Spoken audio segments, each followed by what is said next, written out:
Robert J. Stoller. So all of you using this term are following white men and are perpetuating white supremacy. Rizzi Islam, that's my dude right there. Say it one more time, bro. The whole thing? Yeah. Okay. To be clear, specific, and razor sharp accurate, the term toxic masculinity was coined by two Caucasian males, one being a homosexual, Shepard Bliss and Robert J. Stoller. So all of you using this term are following white men and perpetuating white supremacy. So gay Facts. dude and Two white men, one of them gay. yeah, two white men, one of them gay. Yeah. That's why I don't follow European agendas. So whatever they promote, you best believe it has the adverse effect on black people. Good morning, St. Louis. Welcome back to another episode of Who's Talk Mobile, where conversations get deep and intellectual. I'm your host, Artemis Caldwell, founder and CEO of Who Is Incorporated, the best nonprofit organization out there. If you don't know, now you know. We go around get people to what? Be positive, act selfless, and understand positive, negative consequences. Yes, sir. Join with me always, my best friend, co-host, the man inside and out of the box. If you need something to be sold and lived into, it's a great intro. But Gabe Coach, everybody. Yes, sir. What's up? Yes, sir. Co-host, Gabe Coach. She already gave y'all the introduction. So yeah. Don't forget about Flip St. Louis. Yep, Flip St. Louis. And I'm also an insurance agent now, too. So. Yeah, insurance agency. Turn up. Woo woo. Good, man. Congratulations. Right on. Damn, brother. Special guest, special treat, as always. Powerful stuff, ready for some gems to be rocked. Good friend of mine for 2 years. A man of many talents, a man of very good articulation about the black woman and about the black man and the black culture and what it is that we need to do to survive. Everybody, Cameron Hurts, man. Oh, what's up? What up, y'all? Yeah, what's up, bro? Thank you for coming on to the show, man. Thanks for having me. Most definitely. I know this is your first time ever meeting Gabe. Yeah, it is. Yes, sir. But most definitely, bro, thank you for coming on. Our last talk was about male sexual responsibility. And we just briefly talked about like how sex is always on the man. Like it's always on us. So that's just to kick off conversation, man. We know how to get a girl pregnant. So give me 5 things that you stand on that will help you know who you are before, not to say leaving her or taking on that responsibility, but to ground you in those responsibilities. 5 things you stand for. In terms of that? In terms of just we just trying to get to know who you are before. Oh, okay. Yeah. I think that stand for. I'm sorry, I did kind of spin that. It's all good. It's all good. My bad. Definitely the black family, black unity, black generational wealth, black economics, and black marriage, for sure. Wouldn't that fall in the family? Well, it would. So I guess something else. Definitely gotta be black though. Gotta be black. I'll say black community gender roles. That probably go with the family too. But basically everything black for me. That's all right.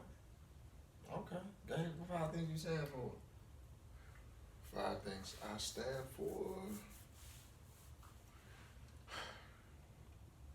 Man. A little hard.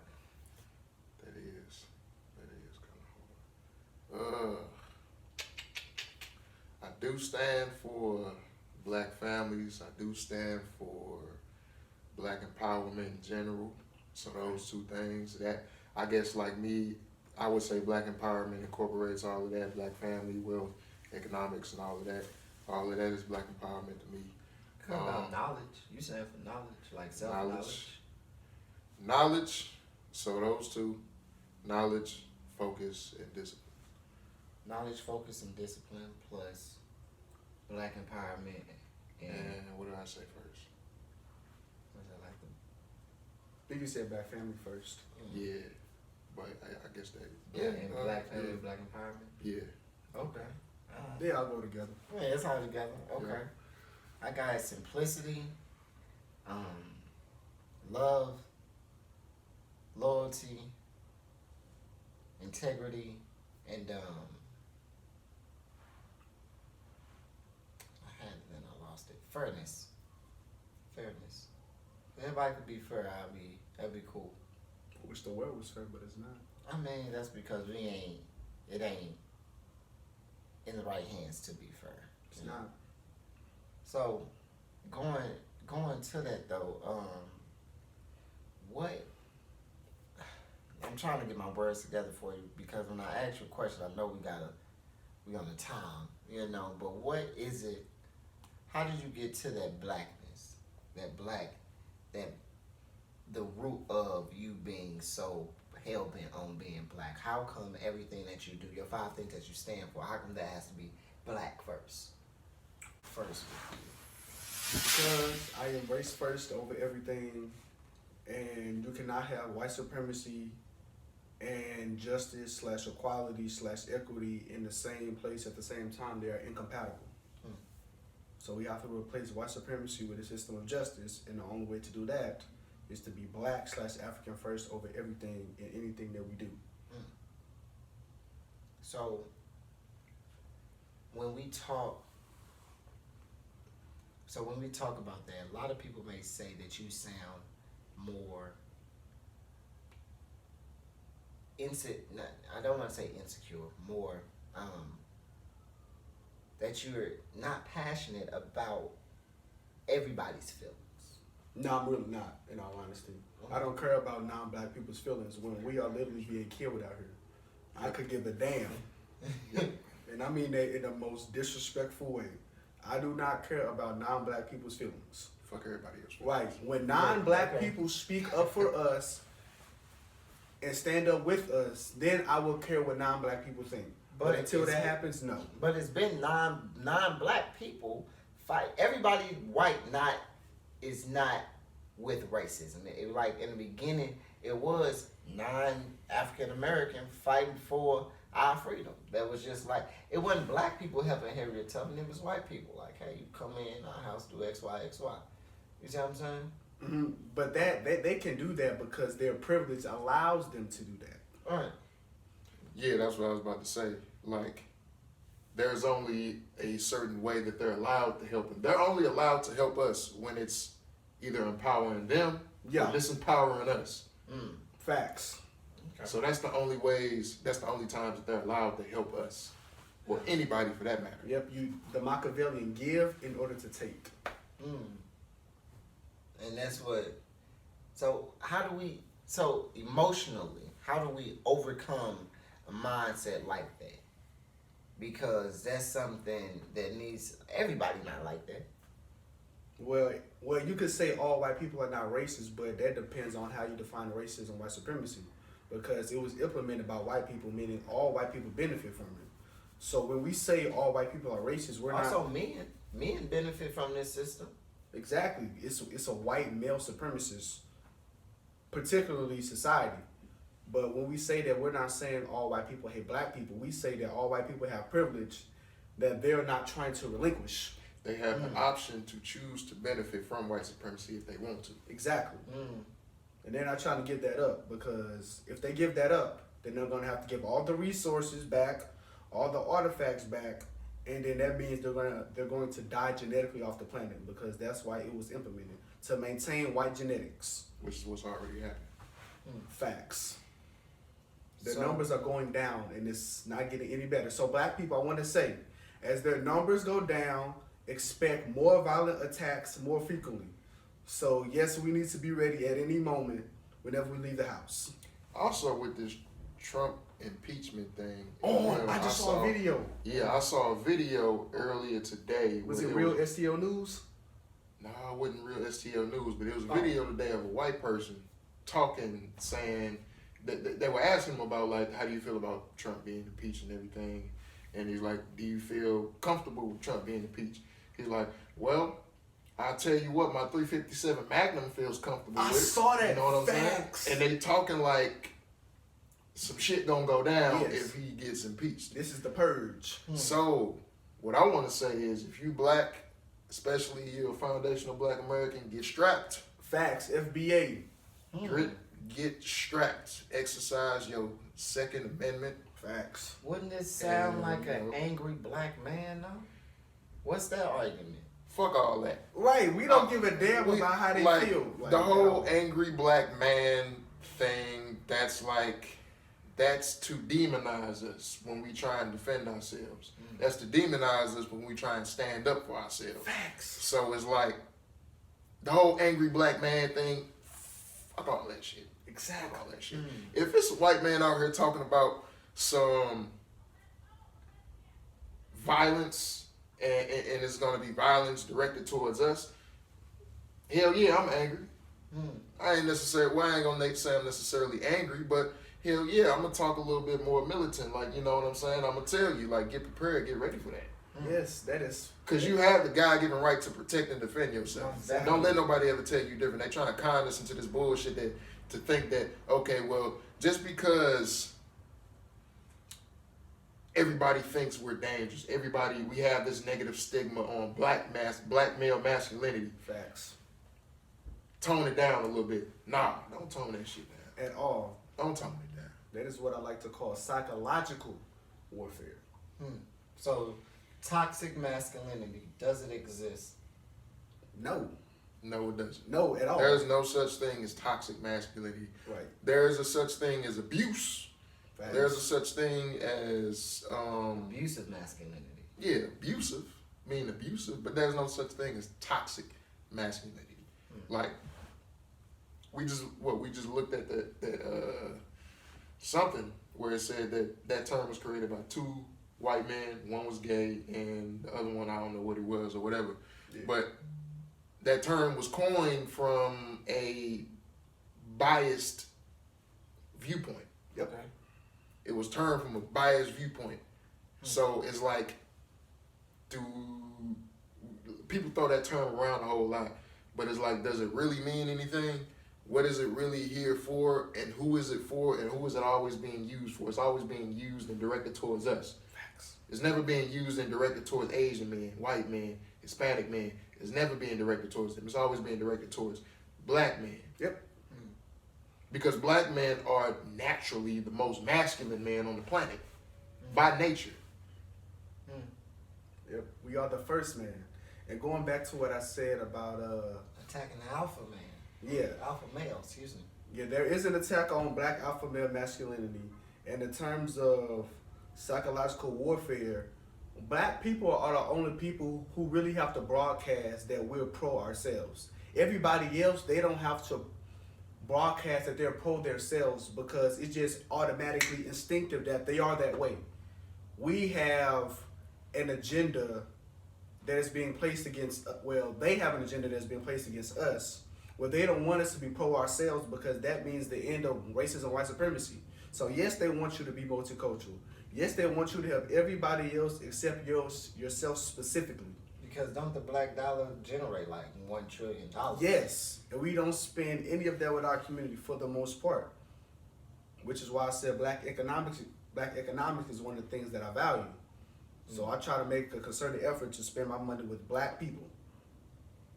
Same. Even if it's not right, you know what I'm saying? I may just give a black person $1, knowing they finna go, you know, to do hoopla with it. But hey, at least I gave it to a black person, right?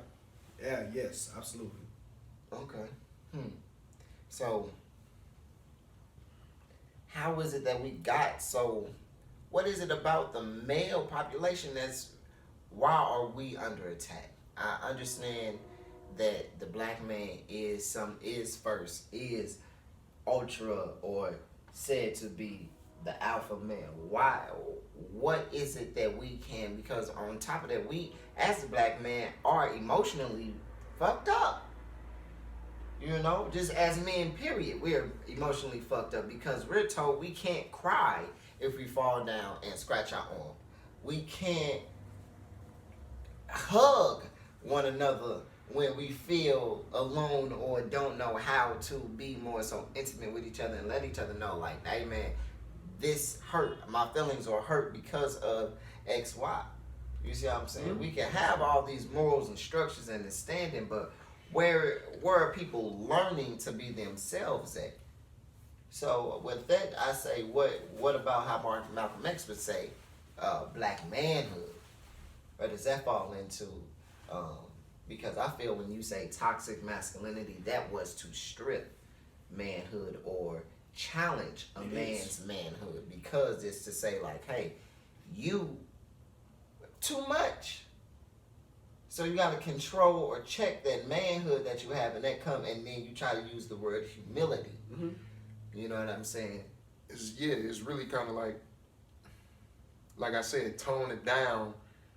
So you got black people walking around trying not to be offensive to people of other races. Right. You got black people trying not to step on any toes or anything like that. We always try and keep everybody else happy. But when it comes to keeping ourselves happy and looking out for ourselves, we're told that, nah, you shouldn't do that because this dude over here, you know what I'm saying, I'm trying to help out my brother, but this brother's a criminal. You shouldn't help him out. Or this brother does this, or this brother does that. It's like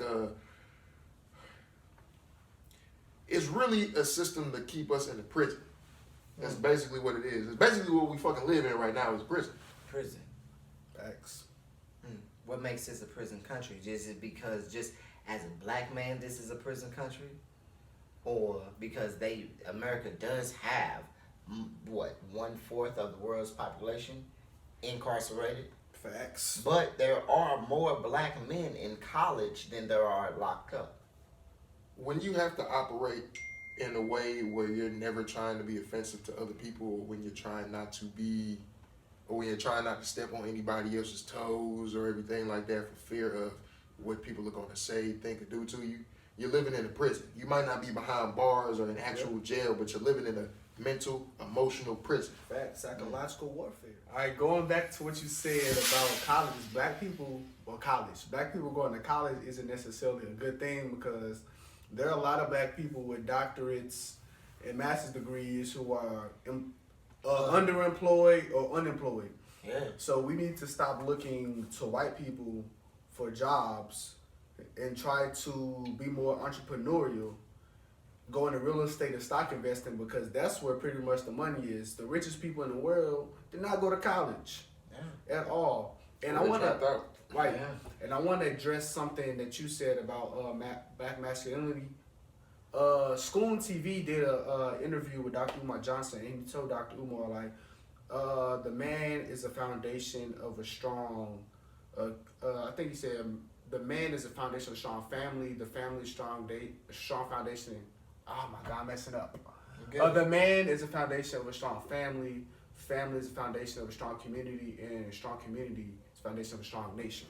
So that's what we're trying to do. We're trying to nation build, and we're trying to take this international, because white supremacy is a global system. So we need black men and black women, black children internationally to understand that we are all under the same system, and we need to come together to combat that. Okay. I do have to say this. Go for it. There's a lot of black immigrants who do come to this country. Not all immigrants, or not all black immigrants, but a lot of black immigrants do come to this country, and they're very divisive to us as foundational black Americans, because they do not really identify with us on a cultural standpoint. Right. That's you know, true. That's true. We look the same. We may have the same origins or roots and everything like that, Right. but as a culture and as a people, they do not look at us as if we are one of them, because they didn't have the same experience as us. Right. You know, people from Africa come over here, and one thing that they do with people who come over from Africa is that they vet them. They screen them out to make sure that they're not that they're not gonna come over here and click up with us. Facts. And get some shit done. Facts. They want to make sure that when you come over here, they're telling you like, okay, well, you see these niggas over here, you see these black people who were slaves, don't hang with them. They're Facts. criminals, they're bad, they get you into trouble, Facts. all these things, and they show us in a negative light, so people have a negative perception of us. Yep. So it's like, and that's another part of it, because they have a negative perception of us, and because they show our culture in a degrading way, everybody thinks like, okay, we're all thugs and hoodlums and everything like that, Yeah. when that's really not the case. It's really really not true. And if you knew our experience, you would understand why we have that side of our culture. Right. Most definitely.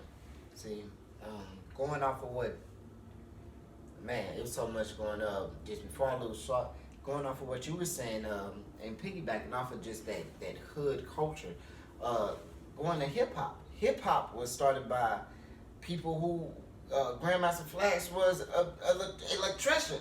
You know what I'm saying? He had a degree. He was certified, but the world didn't care about that.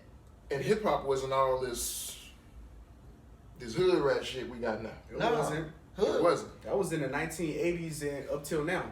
Hip hop was actually the African American, the black people's enlightenment movement. It was. Because from nothing came something. We actually created jobs from beatboxing, breaking. You know what I'm saying? Right. We now have people outside of the country dancing, rapping, all that.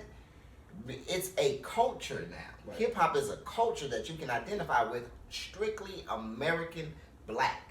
Right. You know what I'm saying? And then how you said they were building a nation, these outside black people have already identified themselves with a nation, with a group of, you know what I'm saying, with a group of people that they know like, hey, all of us talk the same language, we speak, have this same dialogue and code of conduct that, hey, if you smack one Guyanese person, this other Guyanese person might come out the back and stab you in the, you see what I'm saying? But it's like with African Americans, with just the American black, you could spit on one of us and the other one to keep walking. It's that like they keep us. It's the individual that is under attack, or not necessarily under attack, but is being trained to like, hey, like you were saying with school. With schooling, they teaching you how to be an employee, and it's teaching you to grab your own self by the bootstraps. Only bring you up by yourself. And that's how you abandon the culture. Right. And that's where we leaving rap music out. We're like detaching ourselves from it. And the reason why you have to be so grab your nuts and fuck the police is because that's how you play safe. It's safe acting like that. Kinda, not really. It's no, but in a way it's safe because that's how everybody views you as. So if you play like that, now you can kind of maneuver in the world like that. But for how long though? Because, Fake it till you make it. But I mean, white supremacy gonna come after us all, so there's nowhere to hide. But I wanted just 2 points before I forget. Yeah. So what you said about the Gabe, about the Foundation Black Americans, that is true. And my criteria for being black is 2 things. What Dr. Umar said: are you biologically African, and are you psychologically African? And now my second point is about white supremacists telling black immigrants over here how black American culture is. One of the points of racism and white supremacy is it's propagandistic. So they control the flow of information. And black people stop believing what white media outlets tell us. Media is not entertainment. Media is political programming. They want you to think a certain way. Yes. And I agree with the Foundation Black American thing. My only question is, how can we Pan-Africanize this? Like, I'm trying to take it overseas. Like, I'm not just here in America. Like, we gotta figure out how to link up. That's my only question about the Foundation Black American thing. But I definitely rock with the conference. Like, I want to go, even though it's in Atlanta. Lord Jesus. Now with that, Atlanta got a lot of good stuff. the thing about that is because a lot of immigrants come over here with that mindset, and because we're portrayed in that way in other countries and everything like that, it's kind of hard because a lot of, like, okay, for example, the movie Harriet flopped. I never even saw it. Me neither. But I heard the movie was bullshit. And it's because they had a woman, I forgot what her name was, Lovey something like that. Yeah, she not even a Black American. Yeah, she's not even from this country, but they had her playing Harriet Tubman, and she did the way that they told the story, they told it in a false way, from what I heard. They told it, and they had characters in there who really weren't around back then with the Harriet Tubman. Yeah. I heard they had white people helping her and everything like that. Yep. When Harriet Tubman was a gangster with her shit, she did all that shit. Wait. Yeah, I was told at the end of the movie she let the white slave owner go. She had a chance to kill him and she didn't. And the woman who played Harriet says some things disrespectful about Black American culture. So man, it's very deep, man. That's how white supremacy. I think she was the one. They said It was either her or someone else who wrote an essay when she was younger, like when she was in high school or middle school or something like that. Mm-hmm. She wrote an essay on why foundational Black Americans should not get reparations. And she won an award for it. But we had her playing Harriet, or we got that type of energy playing Harriet. Yep. Which is why ain't none of us go see the movie. Like, I did. White supremacy rewards coonery. And then I was about to say, I heard that they was trying to get a white Julia Roberts. To play Harriet. I'm like, I was like, I don't even know how that is even possible. That's the agenda, man. And that's like, that's so disrespectful on so many levels. Like, But they don't give a damn. It's like, if we had fucking, I wish you would have Beyonce play Marilyn Monroe. Right. It's gonna be hell. I wish you would or have. somebody, or Black person play Elvis. I wish you would have. Yes. what's Denzel Washington play Elvis? They gonna have a fit. Facts. You know what I'm saying? So it's like they do these things to us, but they don't like us. They wouldn't like it if we did it to them. They have a fit if we did it to them. Portrayed them in the same way. Yeah. So it's like. Because what's whiteface? Can we do whiteface instead Hell of no. blackface? There's nothing good about being white except white supremacy and white privilege. I like to have good credit. Yeah, But it's it's credit when white you black. supremacy. What you talking about? I'm like, there's a lot a of reason white- why there's- they copy everything we do. I'm here. And that's another thing. As far as like the way we're portrayed, it's like I view it as like a love-hate relationship with us foundational Black Americans and the rest of the world, because you hear things about like how we're portrayed around the world, but you also hear that we do get respect in a lot of countries just because of our lineage and our heritage. Yeah. But we got to look at it. Our culture is the trendsetter of every culture, of every popular culture in the world. Facts. We created everything. Yeah. And we do not profit off of it. Everything That's that my we do, point. everything that we do, I'm so glad you said that. from black men to black women, especially black women, everything that we do, someone's always copying. Someone's always trying to do what we're doing it and put their own little spin on it and make it their own and everything like that. When in fact, a lot of that stuff is from us. We're trendsetters. Yeah. Yep. And they don't give us our credit. And a lot of black immigrants, truth be told, are kind of jealous of that because their cultures aren't popping like ours. Their cultures aren't trendsetters, trendsetting theirs is the more world. Yeah. clothes and like already tucked in. When ours, I feel, is by being Black America, which I say in foundational. Yeah, foundational Black Americans. Foundational Black Americans, our culture being so new, because hip hop came just within 50 years. Yeah, something like that. Yep. But like by us being so new and so fresh and so redefinitive, ain't nobody like, oh, their other cultures came from, back in the day, or like from piggyback off something else. You know what I'm saying? Versus ain't nobody tell you grab a mic and be like, okay, check it 1, 2, mic check for yourself. You know what I'm saying? Yeah. So yeah, And I want to say, black people, stop being multicultural. Because I'm glad you said that everybody else can profit off black culture except black people. Because it's so true. We give away everything. Our hair, music, food, sports. We give away everything. And we don't control it. That's the thing. Like with music, you gotta control what goes in, what goes out. Yeah, shout out Chance the Rapper. Man, because how can Eminem and Macklemore. yes, how can they basically take what we did and then basically get to higher heights? Yeah, And Eminem is a great rapper. no doubt. He is one of the best of all time. But still white though. Exactly. Like, we need to be very strict on who we allow in our culture and who we don't. So I'm saying don't allow any non-black person, and I mean that. Not one. I say don't allow any non-foundational black Americans. Anybody who is not going to represent. I can argue that too. Anybody who's Yep. not going to represent us and our lineage and our heritage Don't. in the most respectable Eminem, no. light. Don't do it. Eminem. I mean, yeah, Eminem, he respected the rap game. I will give him that. He That's respected like, the come on, rap bro. game. You know what I'm saying? And he is a great rapper. But like I said, when white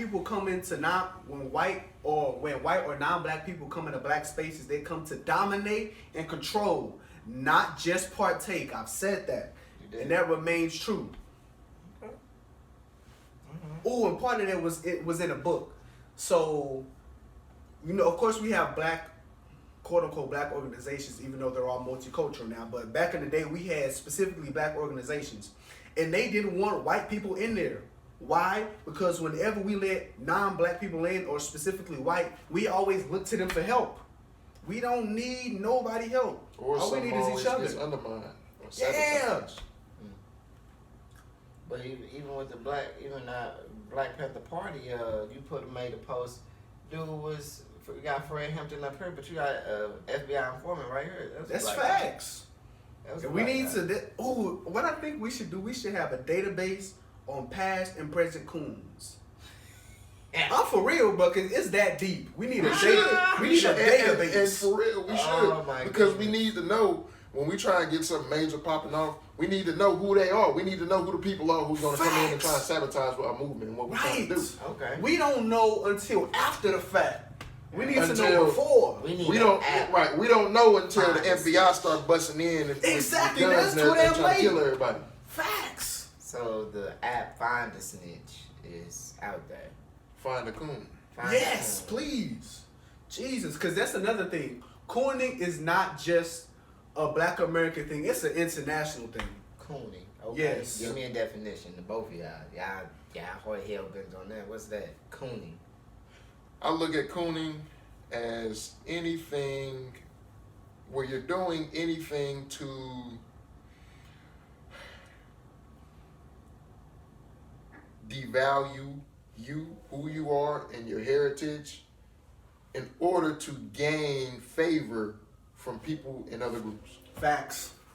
Okay. That's what cooning is. I'll say the same thing in different words, basically. Cooning is when a black person voluntarily goes along with the code of white supremacy because there's something in it for them personally, which is the same thing in different words. So it's not just a black American thing. It's in Africa, it's in Europe, it's in Asia, it's in Latin America. Global. Wherever black people are, there is at least one coon guaranteed.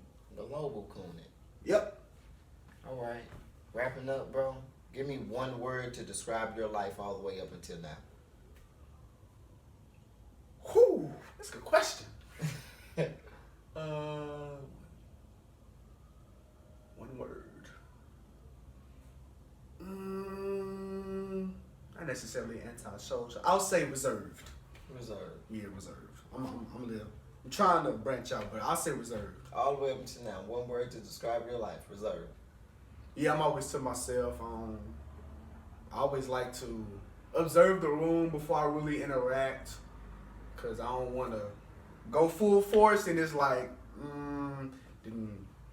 they don't really vibe with it. So I'm like, I like to watch my surroundings before I like really interact with people.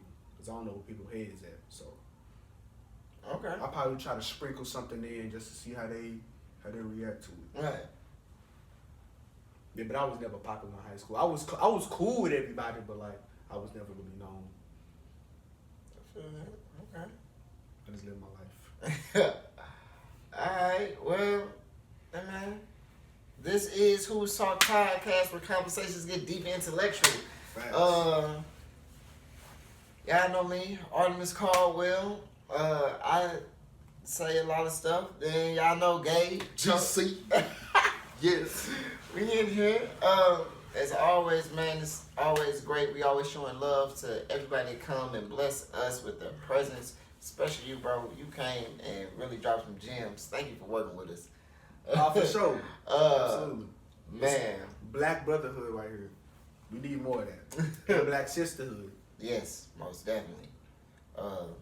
Everybody coming heights, man. Yeah. Thank you, bro. Coming on to the show. Most And definitely. one last thing, Pan-Africanism will perish. I was gonna say you just don't leave me hanging. Hey, y'all, I thought it was for you. My bad. My bad. Pan-Africanism will perish. Pan-Africanism of Paris. Alright. Can we get like M3, like Black Pride or something like that? No, too much. I mean, I'm down. It is what it is. Come on. 1, 2, 3. Yeah. Black Pride, bro. Facts.